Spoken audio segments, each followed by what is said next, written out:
welcome to the #1 ranked show sponsored by DirecTV Stream. I am your host, RJ Young. I am not on a step mill. Thank you for watching on the Fox Sports app, YouTube, Twitter, Facebook, or listening wherever you get your podcast.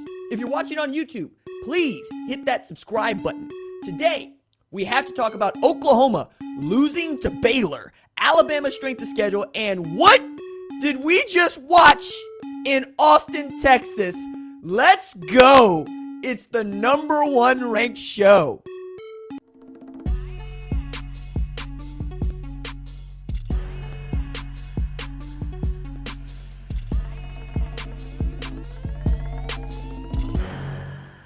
All right, so we got to start with not Oklahoma. No, because we all watched it. We saw it. Kansas beat Texas 57-56 with a gutsy call in overtime, going for 2 in Austin. Carry on my wayward son. There'll be peace when you are done. Lay your weary head to rest. Don't you cry no more. Yes, I see, for all my white brothers and sisters, I got you. Like, we won. See, we have more in common than you think. I also need to go into this, dog. Like, I'm watching this game, and I gotta say, because of stuff we're gonna talk about a little bit later, I was feeling pretty good. I look up, going into halftime, Kansas is up 35-14 on Texas in Austin. And I'm going, my goodness, yes, someone knew I needed this particular rebound relationship in my life right now.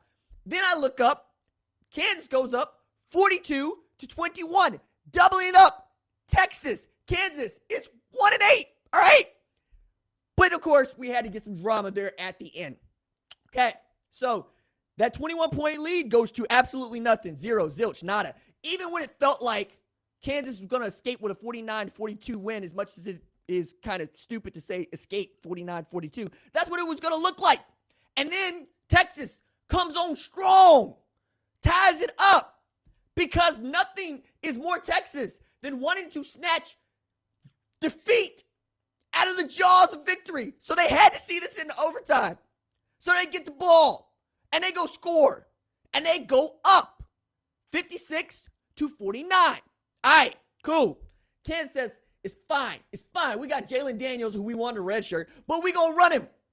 And they go in there, and they get 6. But my man, Lance Leipold, friend of the show, Lance Leipold said, no. I ain't going out like that. I'm not doing it. What we going to do is we going to go for 2. And they chunked up the deuce in Austin. Like, all right, number of things going on here, okay? Not the least of which is Kansas get a W over Texas. Cool. We know that, right? The other one is I don't know that Kansas is going to get another opportunity to beat Texas in Austin, because you might have heard in Austin, the SEC chant broke out. It's beautiful. It's glorious. You know what else is beautiful and glorious? Texas on a 5-game losing streak. All right, this gets better. This is Fox Facts research. This is the first 5-game losing streak Texas has suffered since 1956. My gosh! Do you know what has happened since 1956? I know what has happened since 1956, and I can go with the more, acerbic ones, but I prefer to go with this one, okay? Prefer to go this one. Texas has had, a black letter winner. Texas had Heisman Trophy winner. It's also black. Texas also had another Heisman Trophy winner. It's also black. What else we have? We had a black president. My goodness. We also had this. Since 2011. We have 4 teams that have doubled up the state of Texas, or I should say state of Texas, that have doubled up the Texas Longhorns. My bad, UTS fans. I know y'all here. We're going to talk about you in a bit. And those 4 teams, I'm going to give you. You might play this game at home. It's called One of These Is Not Like the Others. Southeast Missouri State. Okay. Shout out SEMO. A lot of my friends ended up going there to do one thing or another because they thought that they could play football. South Dakota. All right, cool. Central Michigan, Chippewas. All right. 14? 14. Yeah, I give you a guess, but you don't need a guess because you know it's Texas. There have only been 4 teams get doubled up by Kansas, and Texas is one of those 4 teams. This is year 1 for Steve Sarkisian. It ain't going to go as planned. Year 1s never go as planned. Everybody is very excited about what you're doing, and then you get there, and all of a sudden they're not excited about it anymore. But this, with Bijan Robinson in the backfield, going to need some answering, homie. It's just, you just going to have some answering going on. Marcus Washington played really great football for Texas. Really enjoyed that. I thought Casey Thompson was fine, but what a win for Lance Leipold in year 1. They're now 2-8. They snapped what I think is an 18-game losing streak in the conference. Their first win since beating Iowa State way back. And my goodness, I was bullish on this hire when they made it, giving Travis Goff all credit in the world for going to get Lance Leipold from Buffalo. And already it feels like in a couple years, the Big 12 might belong to Kansas with Oklahoma and Texas join the SEC. All right. I had my fun. I got off my jokes. Now you get to get your pound of flesh. Number 8, Oklahoma lost to number 13, Baylor, 27-14 in Waco. Okay. This loss was hardly unpredictable, but it was shocking. Baylor coach Dave Aranda wrote the book on defending Oklahoma coach Lincoln Riley. Dave Aranda's Tiger defense obviously put the clamps on the Sooners 3 years ago en route to the college football playoff national title. That 2019 defense was good. His 2021 defense was better. Is better. They're still playing football. The Bears held OU to its lowest point total in 7 years en route to its first win against OU in the same stretch of time. The Sooners, who had averaged nearly 500 yards of offense a game through the first 9, was held to nearly half that at 260. With the win, Baylor dumped OU CFP chances in a trash can and set it on fire. Actual dumpster fire. The CFP committee already did not believe OU was good, as its record might have suggested, but in doing so, it was also betting against what had previously been a certainty, as, of course, Riley had been undefeated in the month of November. Championship November, as it was known in Norman. He was 14-0. Well, the Sooners can cancel Championship November and perhaps use the rest of the month to try to buy themselves something nice for Christmas. Like yet another Big 12 title or New Year's Six Bowl berth. Either way, that lump of coal labeled with 21 tally marks without a national title will be there on Christmas morning yet again. Okay. Many of y'all will note I'm live on the tweets, right? I tweet in real time. And one of the things that I really enjoy about the Twitters is that people will 100% sift through my voluminous amount of tweets to find the one that is like showing I was wrong about something that I was tweeting about in real time. This is one of those things where I had said, yes, Oklahoma's won 28-31 in the last 7 straight. I don't rue it because it was true when I said it, right? Just wrong right now. It's Twitter. That's how it works. Some of y'all got some tweets out there you don't want people to know about neither, and they ain't nearly as innocuous as that one. Oklahoma's playoff chances, we get that. They're done, but it's not just that they're done. It's that they could reel off, the next 3 straight and might not make the top 10 because the CFP is just tired of Oklahoma's stuff. Then we had a little kerfuffle after the game. Lincoln Riley said he was upset that Baylor wasn't assessed a 15-yard penalty for rushing the field, a little bit premature. He also said he understands why Dave Aranda kicked the field goal, but said he wouldn't have done it and that it goes against, quote, a code of sportsmanship. Look here, dog. Y'all know me. Y'all know who I am. Oklahoma fans know I'm going to give it to you straight. And I don't sugarcoat it for anybody. I'm not a fanatic about anything but my integrity. I like this team. It's my team. I watch it critically. But the last thing I'd be worried about after losing to Baylor is sportsmanship. We got a rule here in this house, in the number 1 ranked show house. It is, if you don't want to get styled on, don't lose the game and get styled on. You get toasted. You get roasted. Those the rules. All right? You know this about me. I care about winning. And to the winner goes the spoils. If Baylor wants to clap back at you, you got to take that. That's what it means to be a person of integrity. You take it with your chest. All right?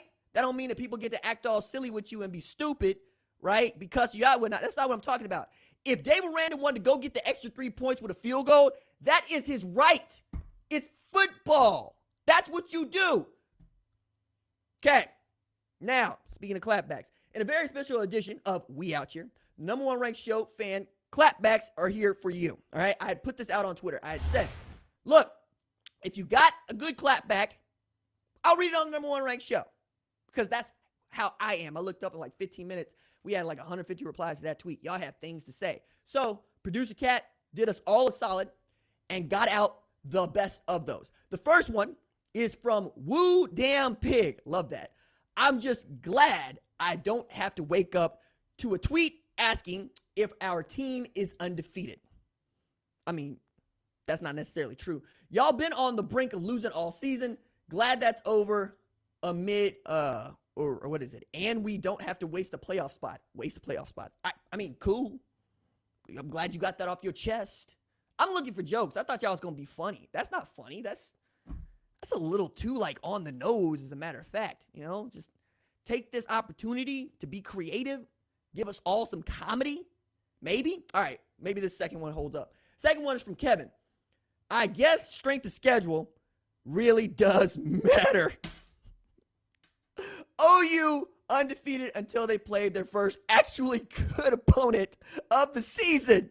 But hey, at least Texas was ranked when OU beat them. This is true because this is also a person that is paying attention to how I tend to rank the teams. Not tend to, how I do rank the teams. And I rank the teams going to who did you play at the time that they play them according to the Associated Press, because the Associated Press doesn't take the first 10 weeks of college football off like the College Football Playoff Selection Committee does when they're ranking teams. And I think that ought to matter. All right. Last one is from The Real Dill. You know, like dill pickle. You know, it's punny. It says, RJ, Oklahoma deserves to be in the top 4. Oklahoma, nah, bruh. We don't have no part in getting dominated by an SEC team in the first round. That's what I'm talking about. That's the kind of comedy I'm looking for, because there is so much truth layered in the laughs there, because you'll know that outside of Clemson, it's been LSU that has beaten the brakes off of Oklahoma, along with Alabama, who has beaten the brakes off of Oklahoma in the College Football Playoff semifinals. And again, I feel like the College Football Playoff Selection Committee has a long memory in a sport that's not supposed to have a memory every year. Matter of fact, we tell the kids all the time, hey, you can't have no memory of your bad play the last play before. But the committee's like, nah, I remember putting Oklahoma in this College Football Playoff semifinal, and they don't ever show up, and they make us look bad. So we're not going to let them into our playoff this year.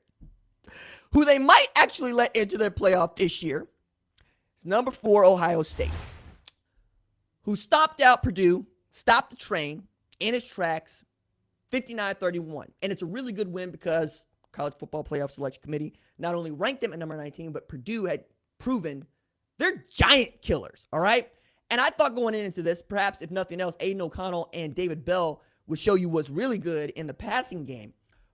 But it's not just that Ohio State is good at moving the football. It's that they could take the ball and score on every possession, score quickly. Garrett Wilson had himself a day. C.J. Stroud had himself a day. You got to see Travion Henderson's outstanding speed and why your boy has been yelling loudly about him for the last 2 years.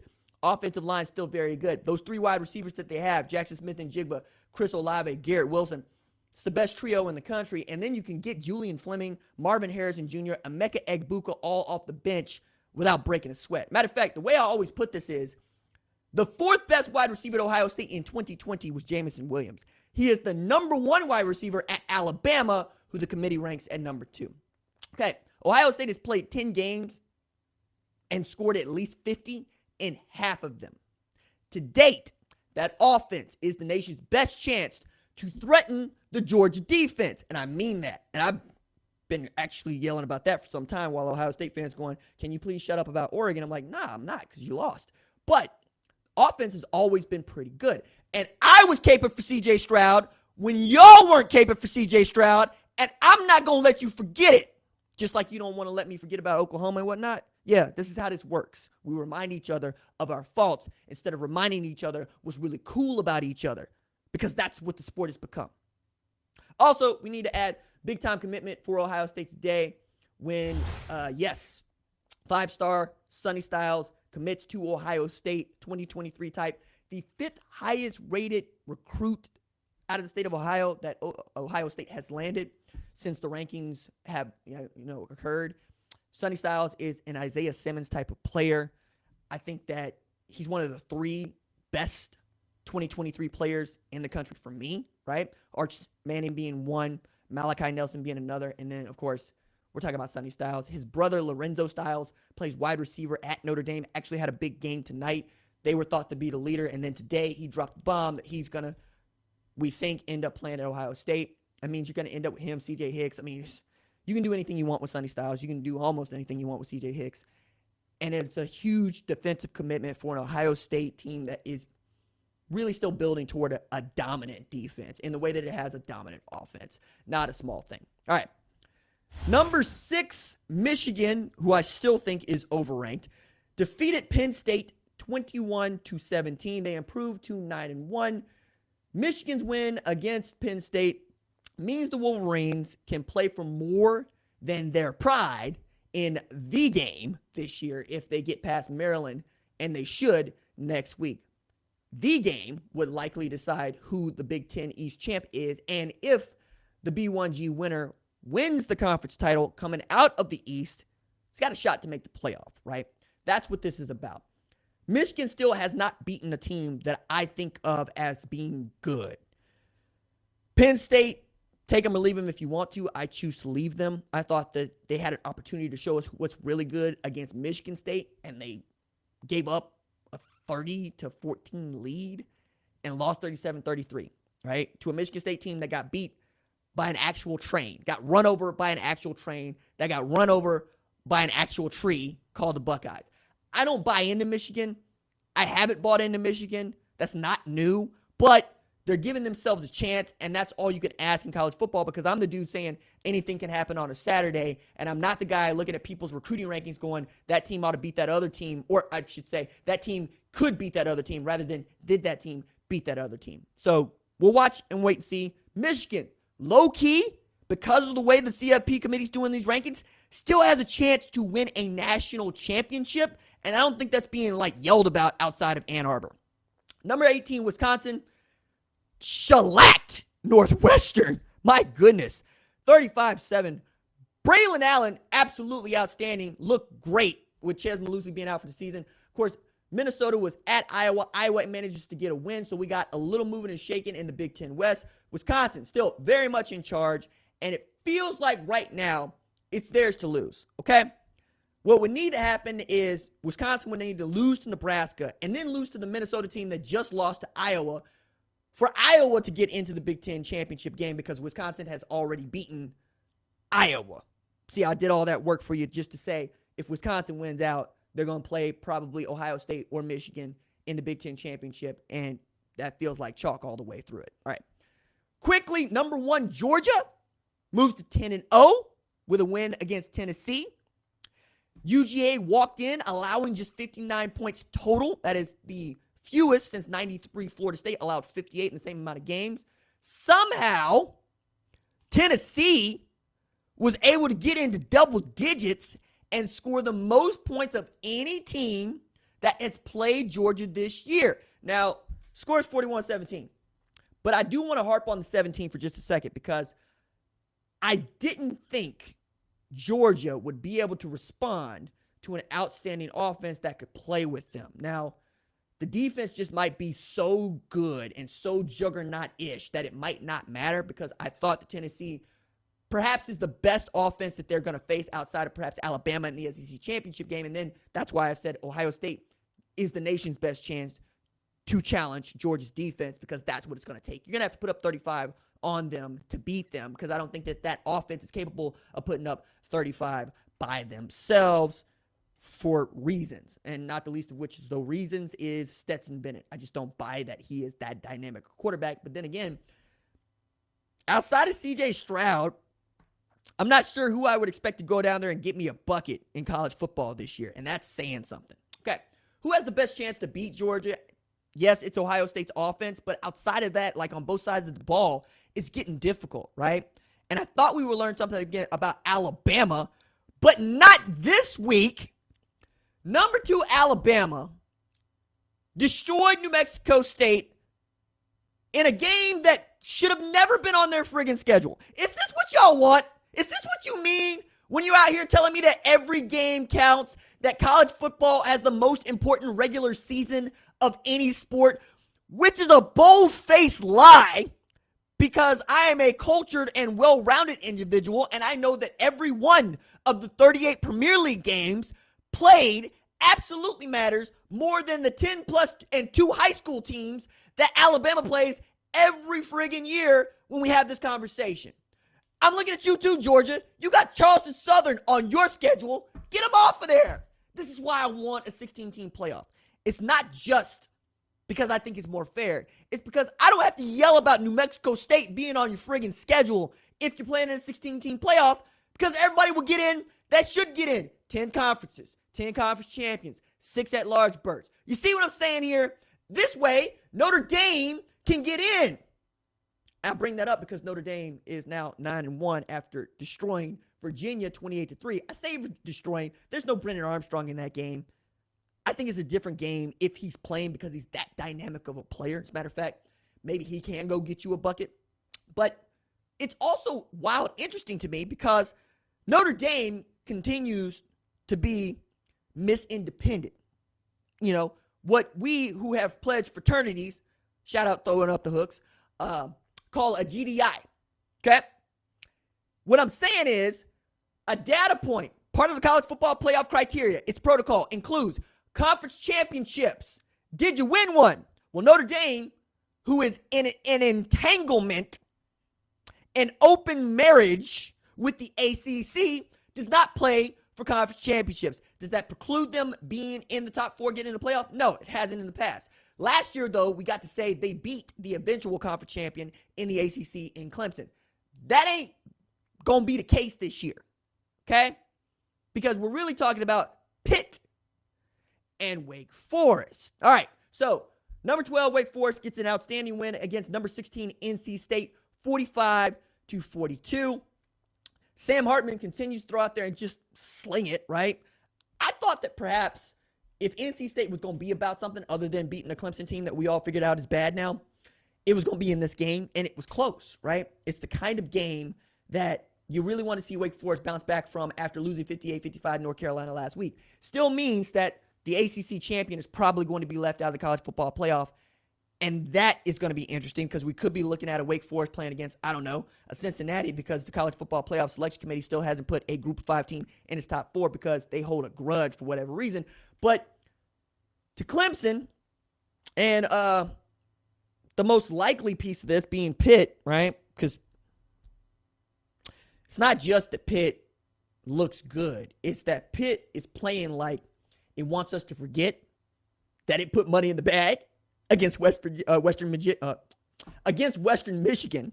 I'm going to say West Virginia. That's my bad, y'all. Against Western Michigan. And I think that's fantastic. I kind of think that that's cool. I'm also wild interested to see how the rest of this Big 12 season plays out. Oklahoma State beat the brakes off of Texas Christian tonight. Bedlam ought to be good. Baylor, I wish that they were better because I think that that's a really good defense. They changed up. We'll see how everything shakes out. I'm excited, especially as we're just a couple weeks out from Thanksgiving, and we're going to get to see some real moving and shaking ahead of FCS Cupcake Week in the SEC. That's our show for today. The number 1 ranked show is hosted by me, RJ Young. Thank you to our sponsor, DirecTV Stream. Our producer is Catherine Donnelly. Our director is John Marcus. Rachel Cohn is our lead of screening. Our social media manager is Javion Duncan. Niles Owens is on the live stream switches. And our executive producer is Kristen Hurley Heat. That is it for me. Doses.